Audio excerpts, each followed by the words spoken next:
Certamente Deus irá enriquecer o seu companheirismo, irá enriquecer também a sua relação com a sua digníssima, com o seu digníssimo, em nome de Jesus. Amém? Glória a Deus. Quantos estão sentindo a presença do Senhor Deus aqui nesta noite? Convido-vos que abram as suas Bíblias comigo, lá na segunda carta de Paulo à igreja de Corinto, capítulo de número 8. Leiamos 2 únicos versículos, qual encontram-se nos versículos 2 e 3, para a glória do Todo-Poderoso. Louvado seja o nome santo do Senhor. Amém? Você que já encontrou 2 Coríntios, diga comigo, glória a Deus. Se você já encontrou o capítulo 8, diga aleluia. Agora, se você já encontrou os versículos 2 e 3, você, juntamente com o teu irmão, estará dando um grito de júbilo, dizendo, eu sou mais que vencedor. Que bênção. Diz assim a palavra do Senhor. Se alguém cuida saber alguma coisa, ainda não sabes como convém saber. Mas se alguém ama a Deus, este é conhecido dele. Eu queria que neste instante você esvaziasse as suas mãos, colocando o exemplar bíblico em seu colo, estendendo as suas mãos para o alto e dando para o Senhor Jesus uma linda salva de palmas por esta palavra, porque ela é viva e eficaz para os nossos dias.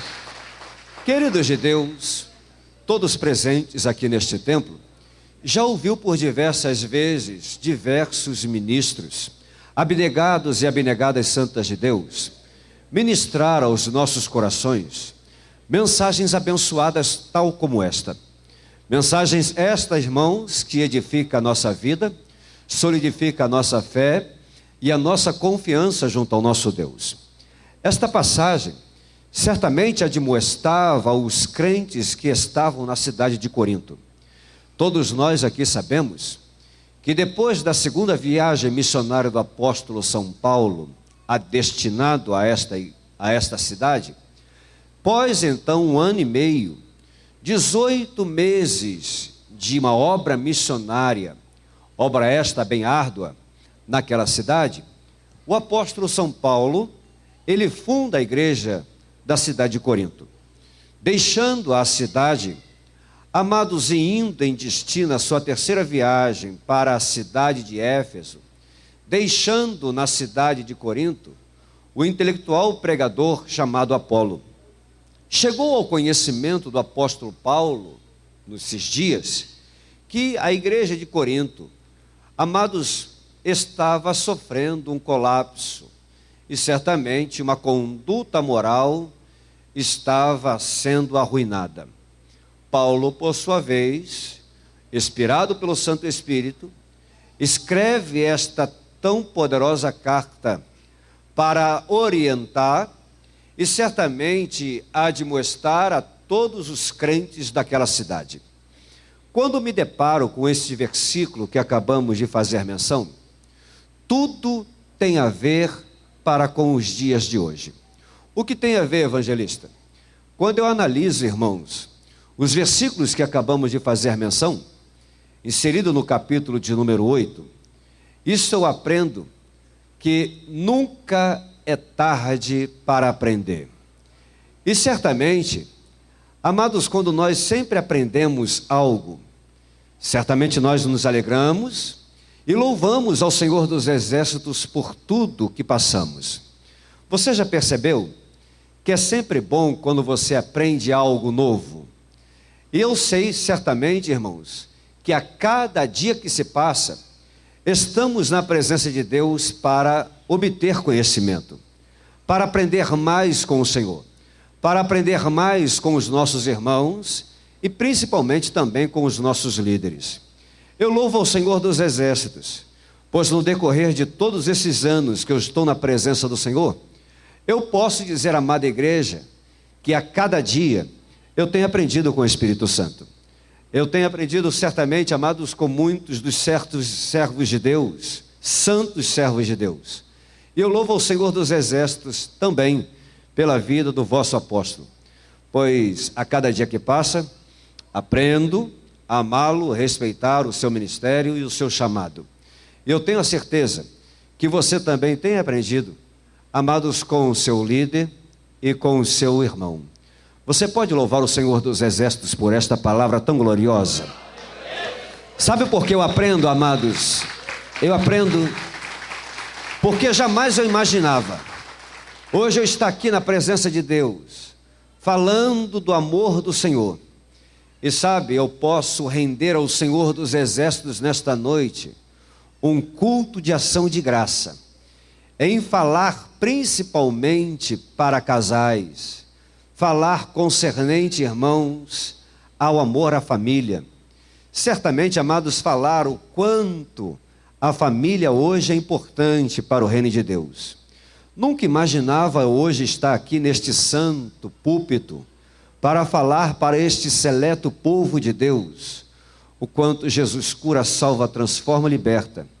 E eu nunca imaginava, irmãos, hoje estar falando aqui em um culto especial para casais e um culto especial para a família.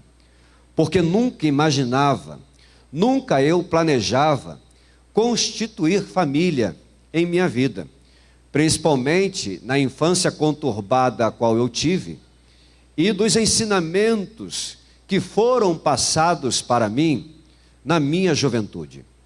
Muitos aqui sabem muito bem de onde o Senhor Deus me arrancou. Muitos conhecem a minha história. Muitos sabem o quanto o Senhor Deus tivera compaixão para com a minha vida, porque eu fui um dos tais que muito me empenhei, amados, a destruir famílias, a destruir casais. Muito me empenhava, sendo o cavalo do diabo, conhecido como o bruxo Ravengá, em destruir casamentos. Mas a Bíblia diz que aonde abundou o pecado, superabunda a graça de Deus. Este que outrora era usado pelo adversário para destruir famílias, hoje eu sou usado pelo Espírito Santo como um sacerdote para abençoar as famílias da terra. Ah, irmãos, eu louvo ao Senhor dos Exércitos e eu louvo a Deus por esta tão poderosa palavra, que nunca é tarde para poder aprender com o nosso Deus. Eu quero lhe contar um rápido testemunho do quanto o Senhor Deus, Ele é fiel, do quanto o Senhor Deus, Ele guarda os seus. E eu creio, mulher, que por causa de você, mesmo o seu marido não estando presente neste templo, mesmo o seu marido não sendo servo de Deus como você é, quem sabe hoje, ele encontra-se no bar neste momento, bebendo desde manhã. Eu creio que por causa de tua fé, mulher, Deus está santificando o teu marido que está no bar. E amanhã, através de tua oração, ele há de entrar por estas portas, reconhecerá o teu Senhor como Salvador. E amanhã para depois, eu profetizo como servo de Deus, no nome de Jesus, que juntamente contigo estará fazendo este curso de casais felizes para sempre, para a glória do Todo-Poderoso. Eu creio, homem, que por causa de você, Deus está santificando a sua esposa na sua casa.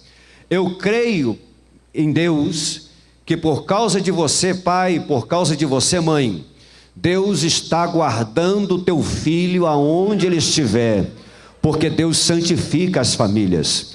A Bíblia diz em Jó capítulo 22, versículo 30, Ele livrará até o que não é inocente.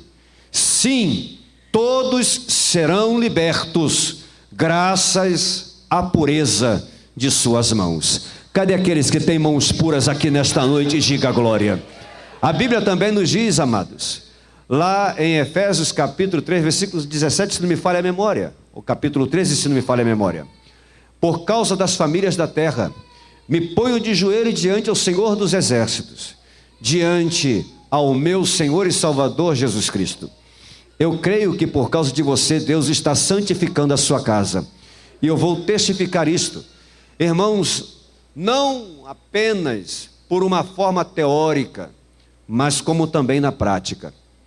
Como eu vos disse aqui, eu era muito usado pelo adversário para destruir famílias. E eu vou mostrar para você, irmãos, tanto no meu depoimento, quanto biblicamente, o quanto o Senhor Deus, Ele é fiel para aqueles que são fiéis para com Ele. Eu me lembro que uma certa feita, eu estive em um determinado ponto de ônibus no bairro onde eu morava, no bairro chamado Olaria. Olaria fica ali entre o bairro da Penha e o bairro de Ramos, na capital do nosso estado. Quando eu estive naquele determinado ponto de ônibus, eu estava visualizando um casal que muito me deixava irado. Eu não tinha o pensamento que hoje eu tenho. Eu não tinha o amor à família como hoje eu tenho. Então, quando eu observo aquele casal que estavam namorando, eu fico tão irado em ver aquela cena, possuído por um ódio, pois eu não gostava, em hipótese alguma, de alguém ter uma felicidade que eu não poderia ter. Pois eu ter feito um pacto com um determinado espírito muito cultuado num terreiro de candomblé, após aquele pacto de sangue do dia 22 de agosto de 1989, por causa daquele pacto eu fiquei proibido namorar, eu fiquei proibido noivar e constituir famílias. Eu era proibido, irmãos, encontrar mais de 2 vezes com a mesma pessoa para não poder me apaixonar por aquela mulher. Então, já que eu não poderia ter tal felicidade, eu não gostava, em hipótese alguma, de ver e contemplar alguém com uma felicidade que eu não poderia ter. Quando eu estava observando aquele casal namorar, eu fico tão irado em ver aquela cena, que eu andava comigo com uma bolsa na cintura, na época uma pochete, era uma moda doentia entre os homens. Muitos aqui da minha época lembram-se muito bem desta moda. Hoje eu percebo, irmãos, como era uma moda ridícula. Eu me lembro que quando eu estava com aquela pochete, o apóstolo Ronaldo, acredito que muitos usou a pochete, não usou não? Eu usei bastante. E eu acredito que muitos que estão presentes aqui também já usaram. É aquela bolsa, irmãos, horrível, que os homens colocam na cintura. Estou querendo voltar para essa moda. Eu acredito que não pega hoje de jeito nenhum. Mas na pochete, eu tinha muitos artefatos de magia.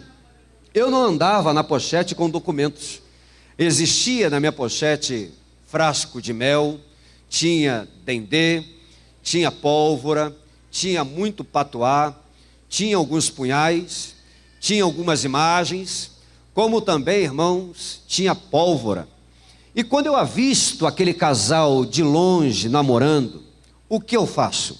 Tomado por uma ira, eu dobro os meus joelhos na encruzilhada, faço um símbolo muito conhecido na maçonaria, que é o símbolo com uma mão garfada. Com a ponta do dedo do meio eu faço 7 cruzes no chão, tiro da minha pochete um frasco de mel, faço um círculo e eu bato um paó. Bato paó é uma invocação com os espíritos com as palmas e um certo ritmo, em uma cantiga em urubá, em uma cantiga africana. Quando eu sinto a presença daquele maligno, eu dou uma proposta para eles dizendo: quero que vocês destruam aquele casal agora, porque se olhar você destruir aquele casal, não vou mais para o lugar onde eu estou indo. Eu volto para a minha casa e estouro uma garrafa de marafo na parede e entrego para vocês. Com 5 a 7 minutos, eu começo a perceber uma discussão entre o casal, aonde a moça esmurra o peito do rapaz, o rapaz vai para um lado, a moça vai para o outro, e eu volto para a minha casa para cumprir o meu trabalho, achando-me o bambambam, achando-me o poderoso. Pego uma garrafa de cachaça e estouro na parede e entrego aqueles demônios como eu havia prometido. Mas olha o que a Bíblia revela nos irmãos: e verás a diferença daquele que serve a Deus e daquele que não serve, do justo e do ímpio, do santo para o profano. A diferença não está no tamanho da Bíblia, a diferença não está no traje que o homem ou que a mulher se veste, a diferença não está na placa de uma igreja, ou em uma posição eclesiástica, ou em uma carteira de uma convenção.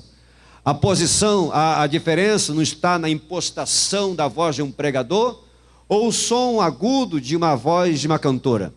A diferença está no comportamento que aquele ou que aquela tem diante do Deus que serve.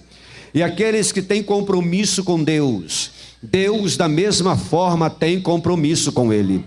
E eu creio, irmãos, que Deus tem um compromisso tremendo na tua vida, ao ponto de atender às suas súplicas e santificar a tua casa. Você concorda comigo? Diga glória a Deus. Olha a diferença que o Senhor Deus mostrou a mim. Era chegado o dia 13 de junho. Todos nós sabemos que o dia 13 de junho cultuam-se o quê? O dia do Santo Casamenteiro, aonde os católicos cultuam o dia de Santo Antônio. Porém, em todo o Brasil, o dia de Santo Antônio cultuam-se o dia de Lúcifer, o dia de Exu, porque o sincretismo religioso, a amálgama de fusão de crenças, que começou isto em 1810, eu nem sonhava em ser gente. Irmãos, isso já começou em nosso país. Então, é por esta razão que em todo o terreiro da nossa nação, no dia que os católicos cultuam o dia do Santo Casamenteiro, o dia de Santo Antônio, em todos os terreiros do Brasil, cultuam-se o dia de Exu. É por isso que há a gíria de Exu, ou a gíria do povo da rua, em todos os terreiros de Umbanda, Candomblé e Quimbanda. A mando da mãe de meu pai, eu fui ao Mercadão de Madureira, para ali comprar um quadrúpede, um bicho de 4 pés, para o sacrifício aos demônios, aquela final de semana que nós havíamos marcado uma gíria de Exu em casa. E quando eu pago a minha passagem ao cobrador, eu olho por detrás do banco do motorista, muitos aqui se lembram, que para você subir nos ônibus, você tinha que subir pela porta traseira e descer pela porta dianteira. Hoje em dia você sobe pela porta dianteira e desce pela porta traseira. Então, quando eu pago a minha passagem ao cobrador, eu olho por detrás do banco do motorista. Estava ali, irmãos, um casal este que não estava dando glória a Deus e nem aleluia. Aquele rapaz não estava pregando a palavra de Deus no ônibus. Aquele rapaz não estava com um exemplar bíblico em mãos. Aquela menina, aquela moça não estava louvando ao Senhor. Eles estavam namorando. E quando eu vejo a troca de beijo com aquele casal, eu fui tomado por uma ira em ver aquela cena, ao ponto, irmãos, de invocar das 7 mirídias de Menorate.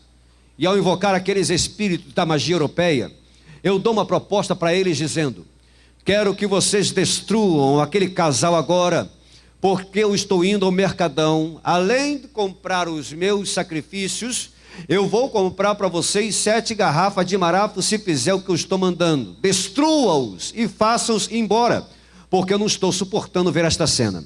Aqueles demônios sussurram no meu ouvido dizendo: cavalo, peça para destruir outro casal, porque aquele que está ali na frente nós não podemos destruir. Pela segunda vez eu dizia: eu quero que vocês destruam e façam o que eu estou ordenando, porque eu estou indo ao Mercadão e vou comprar 14 garrafas de marafa se vocês fizerem o que eu mando. Eles disseram: peça para destruir os que estão lá fora, ou outros casais que vão entrar, porque aquele que está ali na frente nós não podemos nem nos aproximar. Pela terceira vez eu dizia: lhe darei 21 garrafas de marafa se fizer o que eu ordeno. Eles disseram: se você falar mais uma vez, cavalo, iremos tomar você nesta condução e vamos te espancar até você descer, porque você não vê o que estamos vendo e ouvindo o que estamos ouvindo. Fiquei curioso e perguntei para eles: então diga para mim o que vocês estão vendo e o que vocês estão ouvindo. Eles disseram: estamos vendo aqui dentro um homem de branco com a espada nas mãos e já está nos dando uma ordem para poder descer. Cavalo, já estamos descendo. Se você quiser continuar vendo esta cena, fique vendo, porque já estamos descendo. Eu não conhecia o casal que estava naquela condução, mas, amados, aqueles demônios que comigo estavam, conhecia muito bem aquele casal, e principalmente conhecia o Deus que guardava aquele casal compromissados com o Senhor dos Exércitos. O mesmo Deus que guardou aquele casal é o mesmo Deus que está guardando você também, e está guardando a sua família. Se você acredita nisso, dê um glória a Deus bem forte ao Senhor. E se estas palmas é para Jesus, Ele merece mais forte e o melhor glória a Deus que você possa apresentar. Eu creio, irmãos, que enquanto você glorifica, Deus peleja a tua casa. Deus, Ele trabalha na tua família. Eu creio que enquanto você está aqui exaltando, enquanto você está aqui glorificando, Deus está pelejando ao teu favor, para que o nome dEle possa ser glorificado. Se você concorda comigo, dê para Jesus uma linda salva de palmas uma vez mais, para a glória do Todo-Poderoso. E diga ao teu irmão assim: por causa de você, Deus está guardando a tua família. Se você crê nisso, no que teu irmão disse, diga glória a Deus. Eu creio, irmãos, que por causa de você, Deus está guardando a sua família. Observem que por causa daquele casal, a presença do Senhor era notória naquela condução, ao ponto dos espíritos falarem a mim: olha, estamos vendo aqui dentro um homem de branco com a espada nas mãos, e a ordem é para descer. Se quiser continuar vendo esta cena, fique vendo, porque já estamos descendo. Eu não entendia o que aqueles espíritos estavam dizendo. Eu me aproximo daquele casal, olham para mim, sorriem para mim e não sabem nem o que estava acontecendo. Eu tenho que descer da condução, eu pego um outro ônibus, às pressas, e quando eu chego junto à mãe de meu pai, eu nunca chamei a mãe de meu pai de vó, não tínhamos o costume de chamar aquela matriarca de vovó, chamávamos aquela bruxa de voodoo nofã de velha, de mãe velha. Era assim como ela gostava de ser chamada. 49 anos do tambor de mina, 49 anos na magia Wicca, 49 anos influenciada pelo meu avô e certamente pelo seu sogro, um mago muito requisitado no estado do Maranhão. Irmãos, então quando eu cheguei diante a ela, eu falei para ela: sua benção, velha. Ela dizia: boa sorte. Nunca me falou Deus abençoe. Eu digo: velha, quem é um homem de branco com a espada nas mãos? Ela rapidamente coloca a mão na testa, a mão no ori, que é o centro da cabeça, com as duas mãos em forma de concha, ela se curva e disse: este é, filho, o poderoso Zambi. Digo: velha, não é Zambi. É através de Zambi que nós dominamos os espíritos. Era até usando uma palavra do Urubá, Rondocilone Fé Zambi. Quando se pronuncia uma palavra como esta, para qualquer tipo de demônio, com uma palma, o espírito tem que bater o joelho no chão, a testa colada no chão e cantar para subir. Hoje eu vejo que até Zambi tem que bater em retirada, quando esta igreja, a Catedral Bíblica da Fé, clama o nome de Jesus. Não há nome mais poderoso do que o nome do nosso Senhor. Eu dizia: velha, não é Zambi. Zambi, pelo que nós entendemos e conhecemos, e pelo que os filhos de Gandhi da Bahia conhecem Zambi, é o mesmo como Olorum, Olodum. Olorum, Olodum e Zambi são os senhores da escuridão. Ele não veste branco. Ela disse: filho, este é voodoo. Velha, não é voodoo. Voodoo é o senhor do cultismo, do misticismo. É o macho da deusa Debute, a senhora dos bruxos. Não veste branco. Ela disse: então, já que este estava de branco e tinha uma espada nas mãos, filho, este é o poderoso Ogum Megê. Pode ser Ogum Iara, o Ogum Xoroquê, filho de Exu Coemanjá, o que abre e tranca caminhos, o senhor dos becos, das vielas, das esquinas. Quem sabe pode ser Ogum, o Ogum Sete Saia, o Ogum Sete Espada, o Ogum Beramá. Eu digo: velha, não era nenhuma das falanges de Ogum que estava no carro, naquele ônibus, que falou com as minhas entidades. Ela disse: como é que tu sabe? Este ser não estava de branco? Não tinha espada? Eu digo: sim. Pois bem, então este é Ogum, porque Ogum usa branco e tem espada nas mãos. Eu digo: velho, eu sei que Ogum usa espada e usa branco, mas este também, que ali estava, não era Ogum. Ogum é o sincretismo religioso de Jorge. Aquele é a imagem de um cavaleiro em cima de um cavalo branco matando um dragão. Muitas das vezes, quando você encontra em um açougue, em uma padaria, seja lá qual for o comércio, quando você encontrar uma imagem como essa, uma tulipa de cerveja, um casco de cerveja, ao lado da imagem, não é o santo que ali está representado que está bebendo aquela cerveja, e sim é o Ogum que representa aquela imagem. Eu dizia, eu sei muito bem, velha, que Ogum usa branco e tem espada nas mãos. Mas esse que ali estava não era Ogum. Ela disse, como é que tu sabe? Tu viu o guia?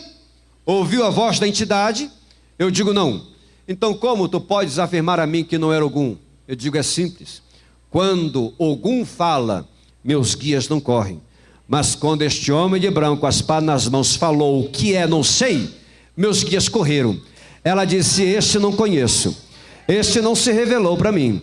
Mas se eu perguntar para você qual é o nome deste homem de branco com a espada nas mãos, tu sabes me dizer que é o Senhor dos Exércitos que se faz presente aqui nesta noite. Tu sabes me falar, amados, o nome dele. O nome dele não é Gabriel, não é Miguel, não é Isaías, Paulo e nem Pedro. O nome dele é Jesus, o Senhor da Igreja Catedral Bíblica da Fé aqui de Pilar. É o Senhor da tua vida, é o Senhor da tua casa, é o Senhor da tua família. Se você crê nisso, dê para Jesus uma linda salva de palmas e dê o melhor glória a Deus que Ele possa apresentar a você aqui nesta noite. Irmãos, para encerrar aqui a minha oportunidade e para já orar por você, eu quero mostrar para você, irmãos, o quanto vale a pena estar sempre aprendendo e nunca é tarde para aprender. Aprendemos um com o outro. Este homem outrora, como falei no início da minha oratória, que nunca imaginava hoje estar falando para a família, está falando, irmãos, para santos servos de Deus. Hoje eu bem posso dizer que hoje eu e a minha casa servimos ao Senhor dos Exércitos. Deus quebrou a maldição hereditária na minha vida. Como é que se quebra uma maldição hereditária? Você pode fazer esta pergunta consigo mesmo. Como é que eu posso quebrar uma maldição hereditária? Eu tenho atravessado maldições hereditárias, irmãos. Eu vou lhe dizer uma coisa. Uma maldição hereditária se quebra com uma atitude nossa. Que atitude? De apenas erguer as nossas mãos e receber Jesus como nosso Senhor e Salvador. Isto quebra maldição hereditária. E Jesus quebrou isso em mim. Vou mostrar biblicamente. Êxodo capítulo 20, versículo 4. Olha Deus falando. Visito 4 gerações daqueles que me aborrecem. Maldição hereditária. Filho, pai, avô e bisavô. Eu era um feiticeiro, meu pai era um feiticeiro, meu avô era um bruxo, meu bisavô era um mago. Maldição hereditária.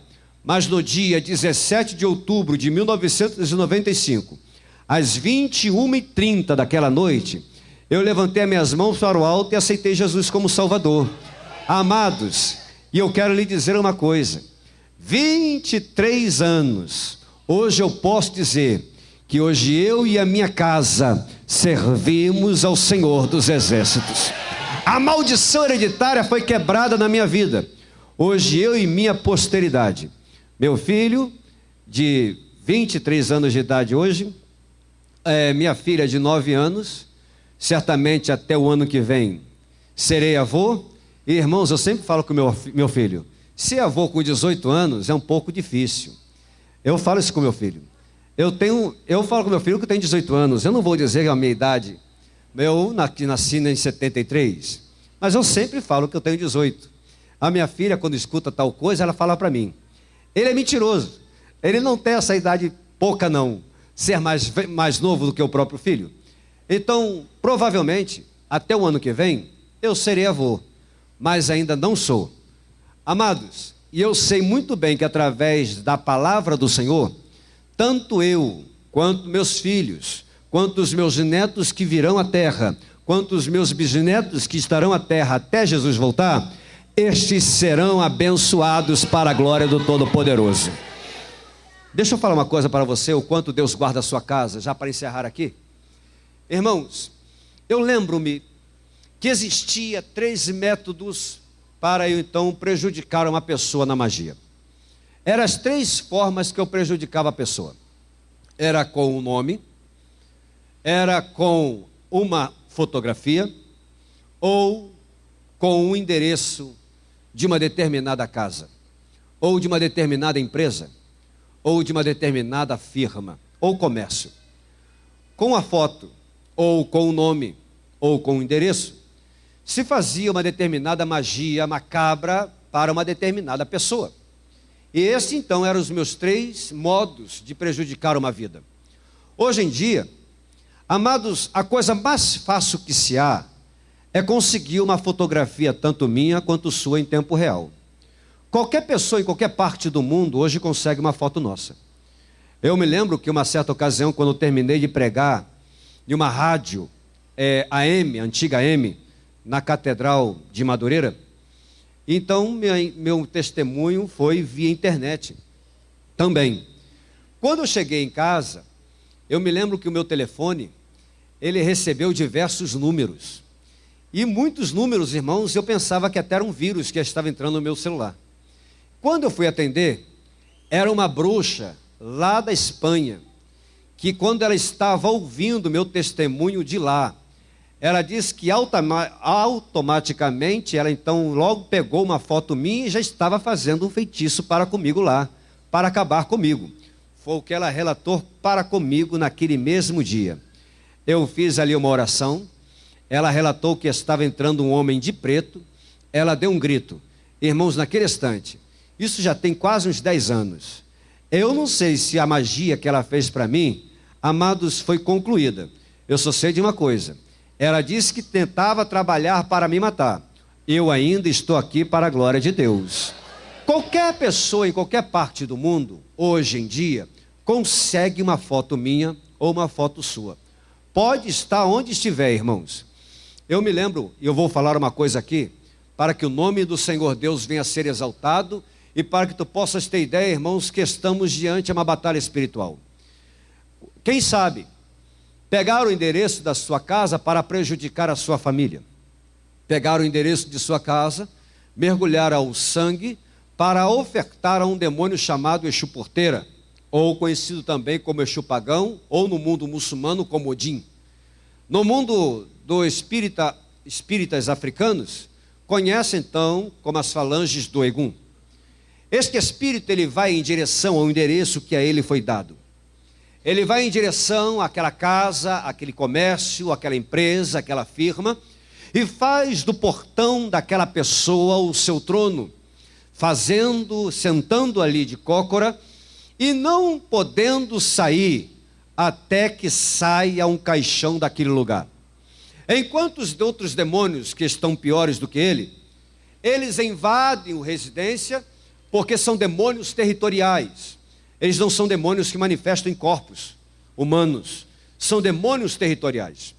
Enquanto eles outros invadem a casa, trazendo discórdia, contenda, vício, coisas terríveis para destruir toda a família. Estes espíritos podem neste momento ter recebido teu endereço e eles podem neste momento ir para a sua casa de mala e cuia. Mas agora eu vou lhe dar uma notícia, para que o nome santo do Senhor Deus possa ser glorificado na tua vida.